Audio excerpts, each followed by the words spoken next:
Selamat malam para pemirsa. Kita saat ini adalah podcast perdana dari LSM Penjara 1 bersama para narasumber kita. Kita berbicara ala demokrasi kaki lima, tapi hasilnya bintang 5. Di samping ini ada narasumber kita yang tidak diragukan lagi keahliannya dalam menganalisis, membedah persoalan terkait dengan reshuffle kabinet dan apa tindak lanjut dari kepemerintahan koalisi Merah Putih ini. Saya Jalaluddin, host di podcast LSM Penjara 1. Silakan perkenalkan diri narasumber kita pada para pemirsa, bisa menghadap ke depan. Terima kasih banyak atas waktunya Bang Jalal. Selamat malam pemirsa semua yang ada di podcast yang turut menyaksikan podcast ini. Perkenalkan, diri saya adalah Adi Putra. Saya adalah Ketua Umum dari LSM Sorot. Terima kasih. Ini sebatas perkenalan dulu, nanti kita gali di dalam isi dari podcast kita. Ya. Di samping ini adalah penanggap kita, pendeta merangkap analisis sosial politik Sospol, yaitu Pak Pastor Joshua. Apa kabar Pastor Joshua? Hai, luar biasa. Selamat malam, bisa memperkenalkan diri kepada para pemirsa kita yang ratusan ribu di seluruh Indonesia. Salam, selamat malam. Saya Pastor Joshua, Toto Sunarto, sarjana ekonomi, dan saya seorang misionaris. Saat ini kami berada di Jakarta dan kami percaya setelah melihat perkembangan saat ini, kami ingin menjelaskan, ingin menguraikan tentang bagaimana menyikapi bangsa ini supaya bertemu dengan baik. Terima kasih. Terima kasih. Kita akan pakai 3 bagian dalam podcast malam ini, yang tentu kita batasi waktunya karena saya sebagai host, pengatur lalu lintas komunikasi dari podcast ini, nanti akan memberikan suatu pertanyaan-pertanyaan yang bisa dipaparkan oleh para narasumber dan penanggap terkait akhir-akhir ini ada reshuffle kabinet. Tetapi kalau kita berbicara reshuffle secara menyeluruh, kita ambil salah satunya, yaitu Kepala Staf Presiden, KSP. Ya. Kantor Staf Presiden. Ya. Kantor Staf Presiden, KSP. Dulu KSP ini walaupun bukan menteri, tapi sampai sekarang dia ini langsung bertanggung jawab kepada Presiden setingkat menteri. Lagi-lagi KSP sudah diganti. Yang sekarang penggantinya ini adalah namanya Kodari. Kita tahu Kodari ini adalah analisis politik, seorang peneliti, dan sebelumnya dalam tanda kutip, walaupun dia bukan orang partai, mendukung salah satu calon presiden yang presiden sebelumnya, presiden ke-7, yaitu Bapak Insinyur Joko Widodo. Jadi tidak diragukan lagi bahwa M. Kodari ini adalah orangnya presiden ke-7 yang setia sampai sekarang. Pertanyaan saya kepada narasumber, yaitu Adi Aroma, apa penyebab Pak Prabowo ini bisa memilih Kodari? Padahal banyak isu-isu muncul dari Kodari. Nanti saya akan munculkan pertanyaan baru lagi. Silakan. Ya, terima kasih atas waktunya dan kesempatannya, Saudara Jalal. Terkait isu, terutama dalam hal ini pengangkatan Pak M. Kodari sebagai Kepala KSP yang baru dilantik tanggal 17 September 2025, yang dilantik langsung oleh Pak Presiden Prabowo, itu mungkin secara garis besar yang memiliki tupoksi atau yang memiliki kewenangan untuk mengangkat dan mereshuffle kabinet dan juga badan-badannya, termasuk KSP dan lain sebagainya, itu merupakan hak prerogatif beliau sebagai seorang presiden, sebagai pemimpin negara inilah, pemimpin tertinggi negara ini. Seperti kita ketahui, pilihan politik, kita bisa sebut ini pilihan politik ya, karena Presiden Prabowo sebenarnya kan mungkin sudah memiliki beberapa calon. Pilihannya jatuh kepada Pak M. Kodari. Kalau dilihat dari sisi garis besar kemampuan beliau, rekam jejak Pak M. Kodari sebagai salah satu pimpinan kelembagaan, kemudian sebagai salah satu direktur eksekutif lembaga survei juga yang ya lumayan well known atau terkenal. Ada beberapa pertimbangan mungkin yang masuk ke dalam catatan Prabowo ini, tapi secara garis besar pilihan yang dilakukan Pak Prabowo ini lebih ke arah politis. Kenapa saya bisa bilang begitu? Karena seperti yang sudah dijelaskan tadi, Pak Prabowo ya kita mengetahui kan, ya memiliki juga kedekatan dengan Presiden ke-7, Presiden sebelum Pak Prabowo itu sendiri, yaitu Pak Insinyur Haji Joko Widodo. Dan mungkin untuk orang-orang yang memiliki hubungan dekat ataupun mungkin sudah dalam tanda kutip ya berkarya dalam hal bagaimana dia ketika itu Jokowi memimpin, dia juga yang mewacanakan juga saat itu 3 periode seperti kita ketahui, sehingga pada saat periodisasi Pak Presiden Jokowi itu dia bisa disebut sebagai loyalis. Tapi terlepas dari itu semua, hal ini memicu sebuah opini dan narasi. Pertanyaan saya yang belum terjawab oleh narasumber ini nanti di termin kedua, kenapa Pak Prabowo, Pak Presiden Prabowo ini memilih Kodari? Kalau Pak Prabowo memilih Pak Presiden, apa alasannya? Kodari ya secara garis besar ya karena kapabilitas beliau yang notabene dia orang-orang yang dalam tanda kutip berjasa lah, bisa dibilang terhadap Presiden Jokowi. Makanya tadi saya bilang ada kedekatan antara Prabowo dan Jokowi, dan indikasinya adalah apa yang sudah dekat kepada Jokowi mungkin dibaca oleh Pak Presiden Prabowo saat akan melantik atau mereshuffle terutama untuk kepala KSP. Disitulah muncul yang dinamakan tindakan langsung.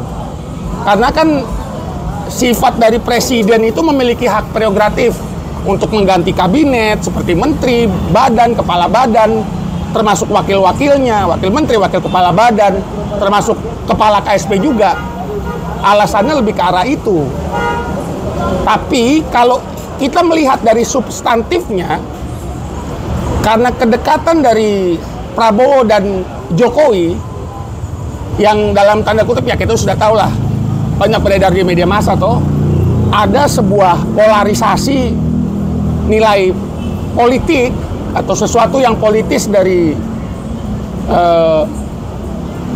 M. Kodari ini yang bisa menyebabkan dia terpilih oleh Pak Presiden Prabowo, termasuk kedekatan beliau kepada Pak Jokowi dan juga mungkin kemampuan beliau sebagai salah satu direktur eksekutif lembaga survei yang notabene dia juga merupakan sebuah analis juga. Dan itu mungkin karena kan sekali lagi kita perlu tahu juga KSP itu adalah yang mengkomunikasikan terhadap contoh program-program yang akan dilakukan pemerintah dalam tanda kutip Pak Presiden Prabowo dalam hal 5 tahun ke depan. Ya, tadi narasumber mengatakan bahwa ada faktor X, yaitu kedekatan Kodari dengan Pak Jokowi. Tapi perlu diingat, ini kan dilematis. Dari satu sisi, Pak Prabowo pernah mengatakan hidup Jokowi, tapi dalam sisi perbuatannya sekarang, di dalam resapel banyak orang-orang Jokowi yang disingkirkan. Nah, ini kita butuhkan suatu pendapat dari penanggap. Silakan menanggapi dari Aroma yang mengatakan bahwa M. Kodari dipilih oleh Pak Prabowo karena faktor kedekatan dengan RI 7. Bagaimana? Sedangkan sekarang kan banyak orang-orang Jokowi yang tersingkirkan. Kalau menurut saya begini, seseorang yang punya wacana nasional, dia ingin bangsa ini maju, maka dia kelihatan mereka ini kan selalu berpihak kepada hal yang benar. Nah, untuk itu saya percaya dia juga masuk dalam tim ya, tim pemenangan Prabowo, salah satu tim pemenangan Prabowo. Sehingga kalau Pak Prabowo memilih M. Kodari, itu menurut saya sesuatu yang bukan yang aneh menurut saya, dan itu sudah pas. Nggak percaya. Nah, sekarang pada termin kedua kita masuk. Pak Kodari, para pemirsa, pernah mengatakan calon presiden 2024 ini memang kontroversi waktu itu adalah Prabowo Jokowi. Masih ingat ya? Ya. Yang apakah mungkin bisa ditafsirkan bahwa maksud Prabowo Jokowi kan nggak mungkin Jokowi jadi wakil.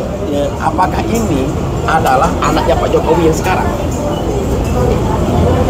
Muncul pertanyaan yang getol mempertahankan Jokowi 3 periode yang selalu ditentang oleh PDI Perjuangan itu adalah saudara Kodari.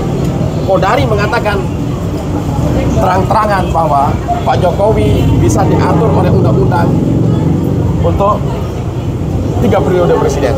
Nanti yang penting ada kesepakatan dari DPR kan. Ya.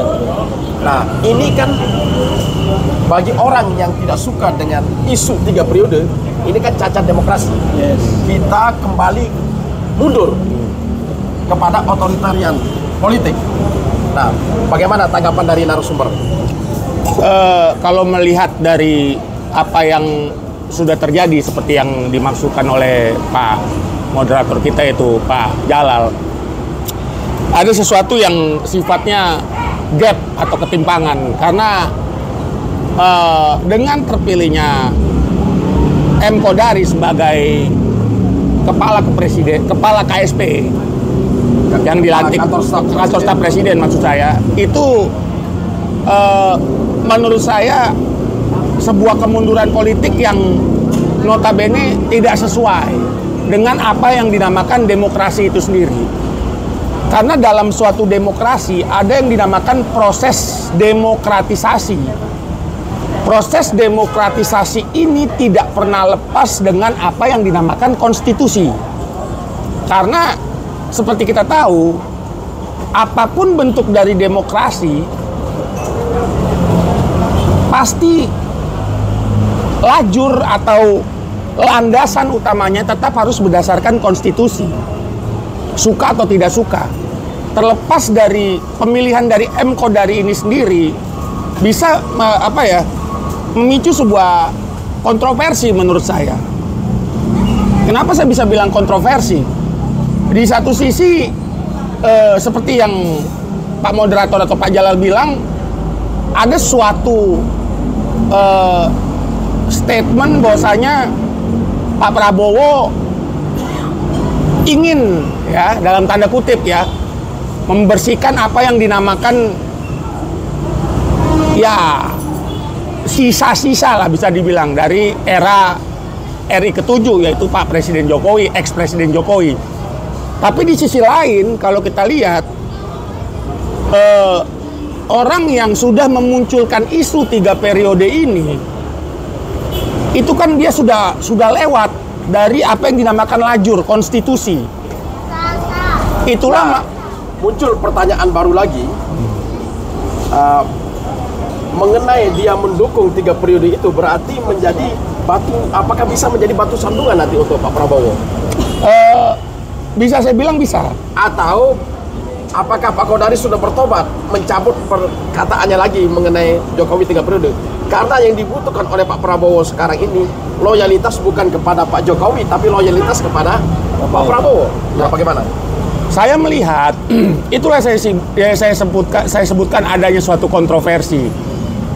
Bisa memunculkan suatu konflik kepentingan. Karena begini loh. Ketika suatu pilihan atau hak prerogatif presiden ini sudah diberikan dalam bentuk melantik dari kepala KSP, kantor staf presiden ini, yang notabene menjadi dalam tanda kutip memberikan dinamakan aja kantor staf presiden namanya, itu kan sudah jelas, entah itu komunikasi politik atau sesuatu yang berhubungan dengan kegiatan Pak Prabowo, kebijakannya. Kalau memang posisinya Kodari sudah menyatakan dulu waktu pas di era ex-presiden Jokowi, yaitu RI 7, yaitu Pak Jokowi menyatakan, Pak M. Kodari menyatakan, Jokowi ini layak untuk 3 periode. Maka kan di situ ada kontroversi yang muncul. Di satu sisi dia harus setia dong kepada pemimpinnya langsung, yaitu Pak Presiden Prabowo. Tapi kalau boleh saya lihat, ada sesuatu yang notabene menimbulkan suatu kegamangan. Karena gini loh, bangsa ini kan bangsa yang majemuk. Pola pikirnya kita nggak bisa samakan. Meskipun pilihan politik, bahkan ketika memilih atau di Pilpres 2024, yang mungkin secara hasil konstitusi yang sudah sampai saat itu di MK, bahkan sampai ke MK sudah sah bahwasanya Presiden Prabowo sebagai presiden berdasarkan hasil pemilu dan juga sudah dilantik, maka itu sudah sah. Berarti dialah yang dalam tanda kutip pemegang tampuk pemerintahan tertinggi, kekuasaan tertinggi sebagai presiden. Tapi terkait pemilihan bawahannya atau dalam tanda kutip pembantunya, yang notabene contoh seperti Pak M. Kodari ini, harusnya Pak Prabowo memberikan suatu sesuatu yang sifatnya tidak mischief. Kenapa saya bisa bilang sesuatu yang tidak mischief?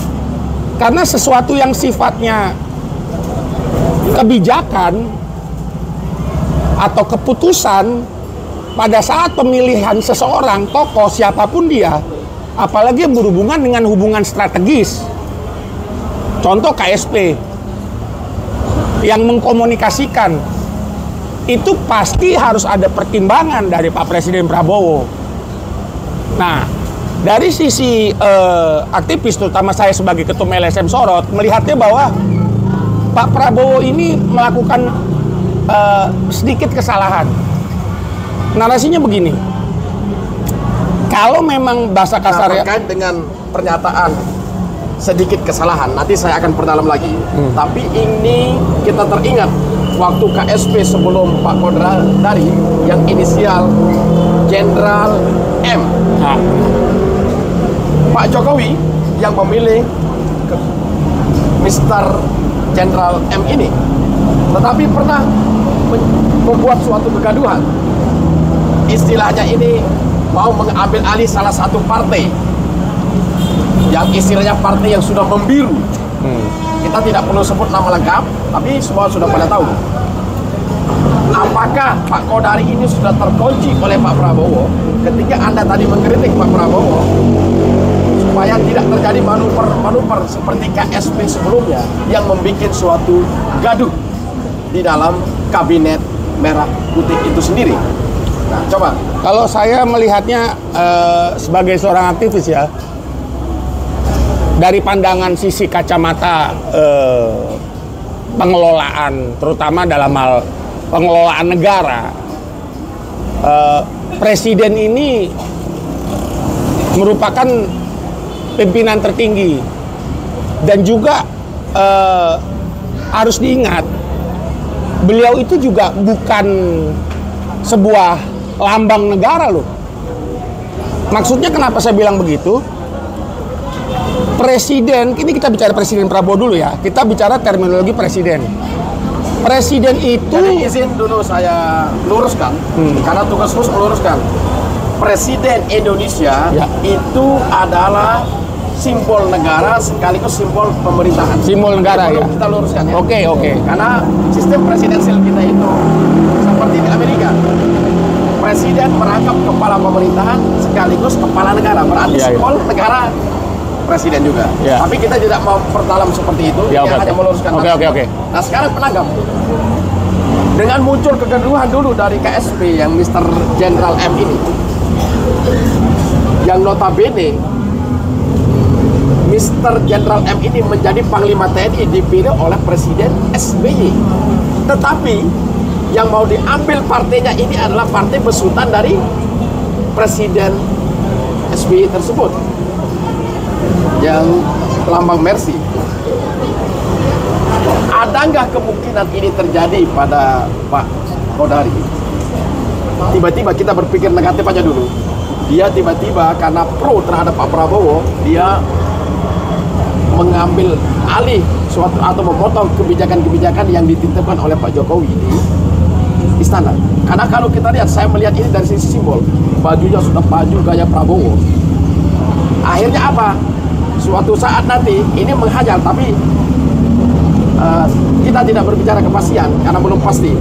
Tiba-tiba Jokowi mengatakan, saya menyesal dulu memilih Kodari menjadi tim saya untuk pemenangan presiden. Sebagaimana Pak SBY mengatakan, saya nyesal memilih jenderal ini menjadi panglima. Jadi silakan tanggapan dari Silakan Pak. Kalau menurut saya, kalau kita bandingkan M. Kodari dengan Master M pada zaman Jokowi, itu eranya kita udah beda. Beda gimana? Memang pada saat ada wacana 3 periode pada zaman Pak Jokowi, itu memang diperlukan sebuah kekuatan politik yang besar. Maka yang waktu itu ada kemungkinan bahwa partai biru ini tidak akan menyetujui apabila itu diwacanakan 3 periode waktu itu. Maka loyalis Jokowi pada waktu itu, salah satu langkah ini dia ambil langkah ini. KSP yang terdahulu mengambil langkah itu. Tetapi Tuhan berkehendak lain. Bahwa ketika di Indonesia itu kan nggak ada periode ketiga, yang ada hanya periode kedua. Tapi kalau periode ketiga terjadi, itu sudah melanggar aturan. Memang bisa disetujui dengan keputusan daripada DPR dan sebagainya. Tapi akan menjadi gejolak yang terus-menerus karena faktor yang orang yang tidak suka. Jadi kita bersyukur bangsa sudah diselamatkan dari era itu. Nah sekarang karena Master M. Kodari ini adalah loyalis juga terhadap Jokowi, kemudian masuk di eranya Prabowo. Nah yang dikhawatirkan pola pikirnya untuk membuat 3 periode itu akan tetap terbawa gitu. Tapi kita jangan terlalu jauh dulu berpikir ke sana. Ini 1 periode aja kita belum jalan dengan baik, ya kan? Tapi perlu diwaspadai. Tapi saya yakin dan percaya Pak Prabowo itu adalah seorang jenderal yang berintegritas, keluarkan apapun untuk bangsa dan negara ini. Jadi saya rasa kesempatan yang diberikan oleh rakyat itu akan dipegang oleh Prabowo ini. Dan saya percaya Kodari ini kan hanya kepala staf. Kepala staf itu kan cuma mengatur, tapi kewenangan mutlak kan tetap kepada presiden. Jadi kita tidak perlu khawatir. Tetapi yang perlu diwaspadai adalah gerakan-gerakan yang akan melanggar undang-undang dan aturan itu. yang menarik dari penanggap tadi bahwa memang KSP ini kapasitasnya ini tidak seperti menteri Ya, yang melakukan eksekusi ya. terhadap kebijakan-kebijakan Koordinasi eksekutif ada. dan lain sebagainya yang dijabarkan dengan kebijakan di lembaganya tersendiri. Nah, Tapi masalahnya walaupun dia nggak punya kebijakan seperti itu, KSP ini pembisik yang paling dekat dengan Pak Presiden. Sebelum berakhir podcast ini, baiklah para pemirsa, dari seluruh perkataan yang disampaikan oleh narasumber maupun penanggap, muncul kata-kata brilian. Satu kata untuk Kodari, silakan. Kodari, kinerjamu ditunggu untuk negara ini. Kodari, lakukanlah tugasmu dengan baik. Terima kasih. Salam podcast keras.